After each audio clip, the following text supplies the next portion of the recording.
अस्सलामुअलैकुम वीवर्स, मैं उम्मीद करता हूँ आप सब खैरियत से होंगे। आज की वीडियो में बात होगी जो चैंपियन कप 12 सितंबर से शुरू हो रहा है।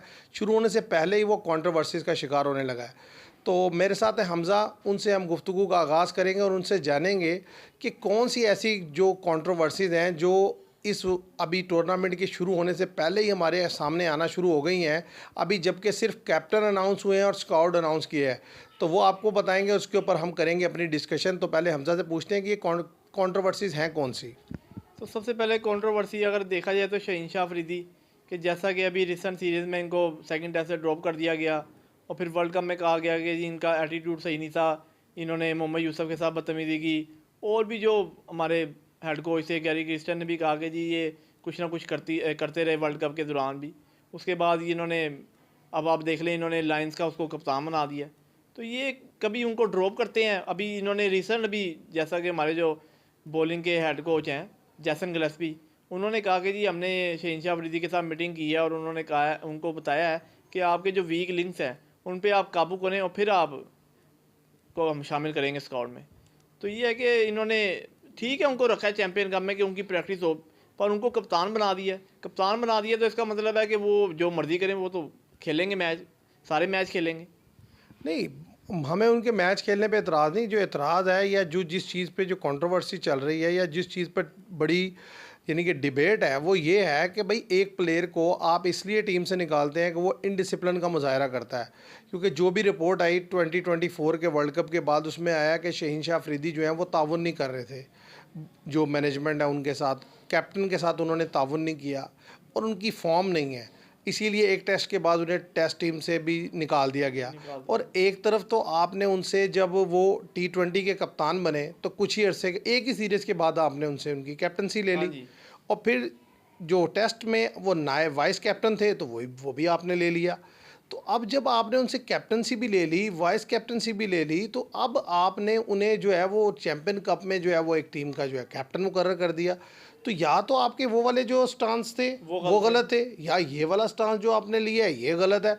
अब ये तो हो नहीं सकता कि दोनों जगह आप ठीक हों। तो यही गलत सबसे है ये तो। पहले हमें ये क्लैरिटी लानी होगी कि हमारे अपने माइंड में क्लैरिटी नहीं हाँ है। जी। जब तक वो नहीं होगी तो ज़ाहिर है जो कोई भी कप करवा लें, आपके माइंड में जब तक क्लैरिटी नहीं होगी, आप वो खुद नहीं क्लियर होंगे कि आप क्या बेहतरीन चाहते हैं, तो आप उससे बेहतरी नहीं ला सकते। बेहतरीन नहीं ला सकते। और भी इन्होंने ब्लंडर किए, जैसा कि दूसरी अगर हम बात करें तो सरफराज अहमद, वो टीम के मेंटोर भी हैं और स्काउट में भी हैं। अब ये देखना है कि अब साउथ शकील को कैप्टन बनाया गया है। अब देखें ना, मेंटोर जो होता है वो तो ओवरऑल लड़कों से ऊपर होता है, वो कप्तान से भी ऊपर होता है, क्योंकि उसने तो सिखाना है, गाइडलाइन देनी है। और अब जब ये टीम में खेलेंगे तो ये साउथ शकील के अंडर होंगे। समझ से बाहर है। मुझे लगता है कि शायद ही अपने आप को रिलीज़ कर लें, क्योंकि अभी 5 लड़के और ड्रॉप करने हैं। नहीं, वो जिस तरीके से उन्होंने विलिंगनेस शो की है, हाँ मुझे नहीं जी। लगता वो अपने आप को साइड लाइन करेंगे। असल तो ये है कि बनाने वालों को सोचना चाहिए था कि अगर आप उसे मेंटोर बना रहे हैं तो फिर उन्हें कहें कि भैया आप टीम का हिस्सा ना बने, हाँ जी। और अगर आप टीम का हिस्सा बनना चाहते हैं तो फिर मेंटोर ना बने। तो ये तो सीधा सीधा कॉन्फ्लिक्ट ऑफ इंटरेस्ट है कि आप दो जगह अपने आप को दो कश्तियों में सवार कर रहे हैं, और जो कि अपने उसके सरफराज के लिए भी कोई अच्छा नहीं होने नहीं वाला, नहीं। और टीम के लिए तो जो अच्छे, ज़ाहिर है कोई भी अच्छा नहीं होगा ये। और इस टूर्नामेंट के लिए भी ये प्रॉब्लम क्रिएट करेगा कि आप ये क्या कर रहे हैं कि एक लड़का जो टीम का हिस्सा है और वो उस टीम का कैप्टन नहीं है, उस टीम का कैप्टन है साउथ शकील। अब साउथ शकील जो है वो गाइड करेगा सरफराज को, या सरफराज गाइड करेगा साउथ शकील को? क्योंकि मेंटोर जो है वो ओवरऑल बड़ा है हाँ किसी भी जी। वो कैप्टन से, सब। क्योंकि वो तो मेन फ्रेंचाइज जो है, जो मेन जो टीम है उसको जो लीड करना है, जो गाइड करना है, वो तो मेंटोर ने करना हाँ है। जी। तो फिर वो मेंटोर एक दूसरे कैप्टन के अंडर खेलेगा कैसे, परफॉर्म कैसे करेगा, उसकी वो स्ट्रेटजी कैसे बनेगी? पहले तो ये बात समझने से कासिर हूँ मैं तो। अब वो देखें ना, जो ख़ासतौर पे मेंटोर इनके ये डॉल्फिन्स के हैं ये, और उसके बाद जो कोचेज़ होंगे, बॉलिंग कोच होंगे, बैटिंग कोच होंगे, तो ये मेन चीज़ें होती हैं। हेड कोच होंगे। तो ये है लेकिन कि कोई भी इनसे ऊपर तो नहीं होगा ना, सबसे ऊपर तो यही है, ज़रा इनके अंडर है सारे एज अ मेंटोर। हाँ जी। तो फिर इनको यानी कि अपने आप को इस गेम में शामिल नहीं करना चाहिए नहीं, था हेड कि ये कोच ऊपर स्क्वाड नहीं का हिस्सा होगा। नहीं नहीं भाई, कोई भी उससे ऊपर नहीं है। देखिए 5 मेंटोर हैं, उसके बाद हर मेंटोर के अंदर 10-10 का स्टाफ है। तो उस 10 के स्टाफ में आपके कोचेज़ भी हैं, आपके वैसे भी स्पोर्ट स्टाफ है, और इसके अलावा जो प्लेयर हैं, जो सारा कुछ है, वो सब अंडर ही हैं उनके। जो मेन है वो हेड है। हाँ जी, तो हेड तो दायरे जो मेन मेंटोर है वो तो यही है ना। अब आप देख लें ना 50 लाख रुपीस दे रहे हैं एक मेंटोर को, वही तो कह और रहा हूँ अब ना, जब ये मेंटोर भी हैं और जब ये खेलेंगे भी तो इनको खेलने का भी मुआवजा मिलेगा। पैसे तो यार मिलेंगे। पर बात ये ये है कि जिस काम के लिए, जिस मकसद के लिए आप चैंपियन कप करवा रहे हैं, अगर वो पर्पज ही सर्व ना हुआ तो फिर वो तो फायदा नहीं मकसद ना है। बेकार हो गया ना इसे करवाने का। कि देखे ना, आप अच्छे लड़के निकाल के लाए, वो अब शुरू होने से पहले ही देखे ना इतनी वाज़ेह कंट्रोवर्सीज आ रही हैं। हाँ जी, अब बंदा इसे कैसे निगलेक्ट कर सकता है कि जी जो शहनशाह अफरीदी वाली बात है कि भैया आपने उसे कप्तान बना दिया, जबकि पीछे तो आप उसे कप्तानी से हटाते चले आ रहे हैं। फिर सरफराज देखे ना, खाली यही नहीं, सरफराज इंटरनेशनल टीम का भी हिस्सा हाँ है, जी। सरफराज चैंपियन कप भी खेल रहा है, और सरफराज जो है मेंटोर भी है। यार अब क्या मकसद क्या है? मतलब वो सिर्फ चैंपियन कप खेल लें बस और इंटरनेशनल टीम का हिस्सा लें, और जो मैं यानी कि मेंटोरशिप है वो किसी और को दे दें, किसी और को दे दें। ताकि अच्छा, अगर आप कितने भी सिंसियर हो भाई, काम भी तो डिवाइड होना चाहिए ना। हाँ जी, आप इतना लोड बर्दाश्त भी नहीं कर पाएंगे और उसको सही तरीके से हैंडल भी नहीं कर पाएंगे तो प्रॉब्लम ही होगी। और अब मैं चाहूँगा कि आप जो तीसरी कंट्रोवर्सी है वो भी शेयर करें। तीसरी कंट्रोवर्सी ये है कि जैसा कि शादाब जो है पैंथर्स के कैप्टन है और जो मेंटोर है सकलैन मुश्ताक है, तो इनका जो फैमिली रिलेशनशिप है वो ये है कि सकलैन मुश्ताक जो है वो इनके ससुर हैं और शादाब खान उनके दामाद हैं। तो आप देख लें, मैंने जैसे पहले कल भी पॉइंट आउट कर दिया था कि शादाब को जो कैप्टनसी मिली है वो इसी वजह से मिली है कि सकलैन मुश्ताक जो है और शादाब खान जो है उनके दामाद हैं सकलैन मुश्ताक के। इसी वजह से उन्होंने कैप्टन जो है शादाब को रखा है। उन्होंने पहले ही माइंड सेट में रखा होगा कि हमने कैप्टन जो है शादाब को बनाना है। नहीं देखिए, यहाँ भी फिर वही कॉन्फ्लिक्ट ऑफ इंटरेस्ट आ गया। पहली बात तो ये है कि शादाब को उस टीम में होना नहीं चाहिए था जिसके मेंटोर सकलैन मुश्ताक थे, उन्हें किसी दूसरी टीम में होना चाहिए था। अच्छा, और अब अगर उनकी कैप्टनसी को देख लिया जाए कि जी कैप्टन उन्हें होना चाहिए, तो भाई सबसे बड़ा मसला तो है उनकी अपनी परफॉर्मेंस, कि प्रीवियस इतने ईयर से वो एक लड़का परफॉर्म करके नहीं दे रहा, ना बॉलिंग से ना बैटिंग से, आप उसको उठा के कप्तान बना देते हैं, और फिर कप्तान भी उस टीम का बनाते हैं कि जिसका हेड कोच जो है उसका ससुर है। तो ऐसी सिचुएशन में ज़ाहिर है लोग क्वेश्चन तो करेंगे करते हैं और वो उसके ऊपर डिबेट भी होगी। और अब जब क्वेश्चन होंगे और कल को ये टीम्स परफॉर्म नहीं करती या इसके अंदर कोई इश्यूज आते हैं, तो ज़ाहिर है फिर क्या होगा, कंट्रोवर्सीज फैलेंगी ना। हाँ जी, और जब कंट्रोवर्सी ज़्यादा होती है फिर गेम पे तवज्जो कम होती है, ज़्यादातर तवज्जो रह जाती है इन्हीं चीज़ों पे कि ये ऐसे हो गया वो वैसे हो गया।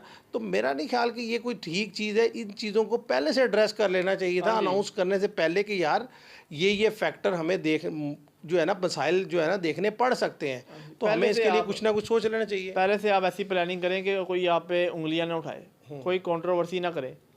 आप खुद जैसा कि इन्होंने अभी पीछे बात की जी, ये टेस्ट शिफ्ट करके जी हम उधर शिफ्ट कर रहे हैं यूएई में, तो अपने आप पे खुद कुल्हाड़ी मारते हैं कि पता भी है कि इंडिया नहीं आएगा। तो ये ऐसी बातें, अब जैसे चैंपियन कप में ये मेंटोर भी बना दिया सरफराज को, और वो कह भी रहे हैं, पूछ रहे हैं लोग, सवाल कर रहे हैं, क्वेश्चन आंसर कर रहे हैं प्रेस कॉन्फ्रेंस, तो कह रहे हैं नहीं जी मैं अभी, मेरा कोई इरादा नहीं रिटायरमेंट का, और मैं खेलूँगा और दोनों रिस्पॉन्सिबिलिटी मैं चलाऊँगा जी साथ।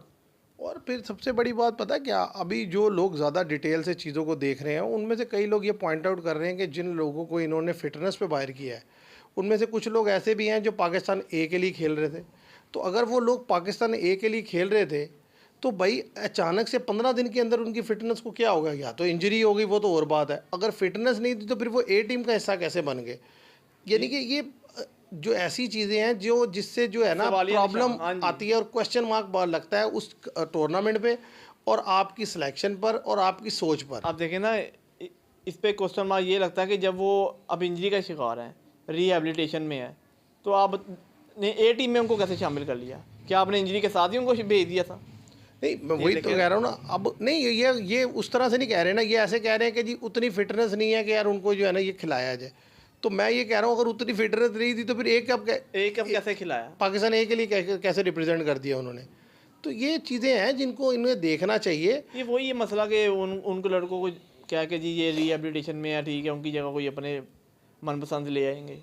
हाँ, और उन्होंने कहा कि 20 लड़के ऐसे हैं जिनकी वाइल्ड कार्ड एंट्री का सुनने में आ रहा है कि जिनको ये खुद पिक करेंगे, यानी कि वो किसी उस तरीके से नहीं आएंगे जिस तरह बाकी प्लेयर हैं। तो अब उनमें कौन कौन लड़के हैं अभी तक वो डिस्क्लोज़ नहीं हुआ। तो वो ज़ाहिर है उनमें जो हमारे यहाँ जहाँ तक लगता है वो तो मुझे यही लगता है कि अपने मन पसंद ही आएंगे, जो जिसको पसंद होगा वो लड़का जो है वो टीम का हिस्सा बन जाएगा। और लास्ट जिस चीज़ पर हम बात करना चाहेंगे वो ये है कि 4 लड़के कि जिनको ये ऑफ़र की गई कि वो चैम्पियन कप खेलें और उन्होंने खेलने से इनकार कर दिया। तो उन लड़कों को मैं ये समझता हूँ कि अब दोबारा जो है वो ओडीआई और टी20 के लिए टीम में नहीं रखना चाहिए। ये ना हो कि जब वो लीग खेल के वापस आएँ तो आप उन्हें फिर ले लें। तो आप क्या कहते हैं ख़ास तौर पे जो मोहम्मद आमिर और इमाद वसीम है उनके बारे में? नहीं नहीं, इनको बाहर कर देना चाहिए अब। मैं तो जब भी मुखालिफ था, जब भी इनको T20 वर्ल्ड कप में शामिल किया गया 2024 में, कि इनको नहीं लेना चाहिए। कुछ लोग कहते हैं नहीं जी उन्होंने PSL में अच्छा परफॉर्म किया, ये किया। अब इनको बाहर निकाल देना चाहिए, क्योंकि जैसे ये पहले इन्होंने जो हरकतें की हैं उसके बाद भी ये करते रहे, अब कोई फ़ायदा नहीं। और जैसे परफॉर्मेंस भी आपने देखी T20 वर्ल्ड कप, कोई खातिर ख्वाह परफॉर्मेंस नहीं थी, ठीक था बस। आप USA के ख़िलाफ़ आपसे सुपर ओवर नहीं हुआ, उधर ही आप पे सवालिया निशान लग गया, तो इसलिए इनको बाहर कर देना चाहिए। और इमाम वसीम को आप देख लें कि उन्होंने इंडिया के ख़िलाफ़ कि उनसे बॉलिंग तो वो बेहतर कर लेते, बैटिंग उनसे नहीं होती। और उसकी ये कभी ये रिसेंट जो 100 टूर्नामेंट हुआ, इनसे खेला नहीं जा रहा था, उनके जो कप्तान थे उन्होंने बाहर बुला लिया, रिटायर्ड कर दिया और किसी दूसरे को अंदर भेज दिया, तो इससे बड़ी क्या बात होगी। नहीं, बात यह है कि अब पाकिस्तान को भी अपनी पॉलिसी क्लियर रखनी होगी कि जो लड़का डोमेस्टिक के लिए अवेलेबल नहीं होता ना, उसको ये जो है ना फिर इंटरनेशनल क्रिकेट के दरवाजे बंद होने चाहिए। वरना तो क्या है कि एक सीज़न में लड़के खेलेंगे, अगले सीज़न में आहिस्ता आहिस्ता सारे निकलते जाएंगे, कोई भी खेलना प्रेफर नहीं करेगा खेलने को। वो कहेगा यार लीग खेलो, जाके पैसा कमाओ, इन्हें भी तो मौका मिल ही गया ना ओडीआई और T20 खेलने का बाद में, तो हमें भी मिल जाएगा। तो मेरा ख्याल है इस चीज़ों को एड्रेस करना होगा। व्यूवर्स, ये जो आने वाला टूर्नामेंट है इसमें क्योंकि जो देखे जो इसका पर्पज़ है वो अच्छा है कि यार पाकिस्तान की क्रिकेट बेहतर हो, लेकिन वो पर्पज़ तभी सर्व होगा कि जो इससे रिलेटेड इश्यूज़ हैं अगर उनको सही तरीके से एड्रेस किया गया। क्योंकि अभी जो स्टार्ट में जिस तरह की डिसीजन मेकिंग हुई है वही तो मैं कह उसी पर सवालिया निशान लग गए हैं। और आगे चल के जब ज़ाहिर टीम सिलेक्शन की बारी आएगी, जब 11 लड़के सेलेक्ट किए जाएंगे और जब तो खेलेंगे फिर पता चलेगा कि क्या होता है। और जब पिचेस प्रोवाइड की जाएंगी, जो ग्राउंड की क्वालिटी होगी, बस। जिस तरीके की कंडीशन मिलेंगी लड़कों को खेलने के लिए, जिस तरीके का इंफ्रास्ट्रक्चर होगा, कमेंट्री इन होगी, सारी ये चीज- कैमरामैन ही होगी, ये इन सब सारी चीज़ों पे क्वेश्चन मार्क होगा। क्योंकि अगर आप चाहते हैं कि आपकी जो डोमेस्टिक क्रिकेट है वो बेहतर हो, तो आपको हर डिपार्टमेंट के लिहाज से और हर एरिए को आपको इम्प्रूव करके लाना पड़ेगा। फिर तब जाके जो है एक इंटरेस्ट क्रिएट होगा। जितना ज़्यादा आप हाई कंपटीशन रखेंगे, इंटरेस्ट ज़्यादा डेवलप करवाएंगे, उतनी ही बेहतर क्रिकेट देखने को मिलेगी और उतने ही बेहतर प्लेयर आप प्रोड्यूस कर सकेंगे। ऐसा ही है कि सबसे पहले तो ये है कि कैमरामैन ही, क्योंकि अभी तक हमने जितने ही मैच देखे हैं ना, जैसे कि हमारे साइड मैच हो भी रहे होते हैं, उनकी कैमरामैन ही ऐसी होती है कि हम खुद चैनल चेंज कर देते हैं, तो ये बहुत बड़ा दाग है। अब देखें ना, जैसे कि जो इंटरनेशनल होते हैं वो तो ठीक होते हैं, इसमें कोई शक नहीं किया। जैसे अभी पिंडी में टेस्ट हो रहा था ये, तो वो बेहतर था। ज़ाहिर है, देखिए व्यूवरशिप बढ़ेगी, ब्रॉडकास्टर आएंगे हाँ जी। और ज़ाहिर है प्लेयर्स का जो है वो इंटरेस्ट बढ़ेगा, जितना ज़्यादा उसमें पैसा भी आएगा, सारा कुछ होगा, और फिर तो ये जैसा उसी कि से बेहतरी आएगी। स्ट्रक्चर होता है, जैसा कि जी LBW है, अब ये हमारे वो स्ट्रक्चर ही नहीं, काफ़ी देर लगा देते हैं, 2-2 3-3 मिनट देखते हैं जी लेग बिफोर को कि आउट हुआ है कि नहीं। खासतौर पर रिव्यू सिस्टम भी होगा, तो उसमें भी हम कमज़ोर हैं कि हम एकदम फैसला नहीं कर पाते, क्योंकि वो स्ट्रक्चर नहीं है। मतलब सिस्टम, आपका कहने का मतलब ये नहीं कि उतनी टेक्नोलॉजी बेहतर नहीं है हमारे पास जितनी कि बाहर अवेलेबल और है। फिर सबसे बड़ी बात जो है पिचेस, कि आप पिचेस कैसे बनाएंगे, कि जो हमारे क्यूरेटर हैं पिचेस के, वो कैसी पिच बनाएंगे, या तो स्पिनर के लिए हेल्प होगी या फास्ट के लिए। मैं तो कहता हूँ दोनों के लिए हेल्प हो। नहीं, देखिए डिसेंट विकेट होनी चाहिए, एक्स्ट्रा ऑर्डिनरी फास्ट और एक्स्ट्रा ऑर्डिनरी नहीं, नहीं। स्पिन दोनों तरह ख़राब है, और इसी तरह बैटिंग के लिए फ्लैट हो वो भी, यानी कि जिस तरह मुनासिब, जिस तरह पिंडी की विकेट थी, मैं तो कहता हूँ बड़ी मुनासिब विकेट थी जो दूसरे टेस्ट में थी। हाँ जी। कि मतलब देखें रन्स बनाने वाले लिटन दास ने रन्स भी बनाए, आपसे नहीं बने तो क्या हुआ, उनके बॉलर ने आउट भी ठीक किया। है, और अच्छे बॉलर्स ने बॉल भी की। तो इस तरह की विकेट हो कि जिस पर बॉलर विकेट भी निकाल सके और बैटर रन्स भी कर सके। रन भी कर सकते। तो मेरा तो ख्याल है व्यूवर्स, ये अब जब टूर्नामेंट शुरू होगा तो देखेंगे, और जैसे जैसे न्यूज़ आती जाएंगी आपके साथ शेयर करते जाएंगे, और डेली आपके साथ लाइव स्ट्रीमिंग में हम जुड़ते हैं, उसको भी आप देखें, तो उसके अंदर भी डिटेल डिस्कशन रहती है। तो मैं उम्मीद करता हूँ आपको ये वीडियो पसंद आएगी। वीडियो पसंद आए तो इसे लाइक कीजिएगा, शेयर कीजिएगा, चैनल को सब्सक्राइब कीजिएगा। Thank you very much.